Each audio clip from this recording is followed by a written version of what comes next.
தூய பீட்டர் கனிசியூஸ். இன்று நாம் தூய பீட்டர் கனிசியூஸின் நினைவு நாளை கொண்டாடுகின்றோம். இவர் 1521 ஆண்டு மே திங்கள் 8ஆம் நாள் நெதர்லாந்தில் உள்ள நிட்ஸ்மிகேன் என்னும் இடத்தில் பிறந்தார். இவருடைய தந்தை நிட்ஸ்மிகேன் நகர மேயர். எனவே இவர் எல்லா வசதி வாய்ப்புகளும் கிடைக்கப்பெற்று மகிழ்ச்சியாக வாழ்ந்து வந்தார். இவர் தன்னுடைய உயர்கல்வியை கோலோக்னேவில் உள்ள பல்கலைக்கழகத்தில் கற்று வந்தார். இந்த சமயம்தான் மார்ட்டின் லூதர் திரு அவையை விட்டு வெளியேறி இருந்தார். இயேசு சபை அப்போதுதான் உதயமாகி இருந்தது.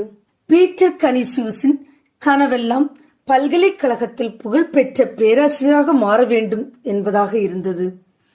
இதற்காக பீட்டர் கனிசியூஸ் கடுமையாக உழைத்து வந்தார்.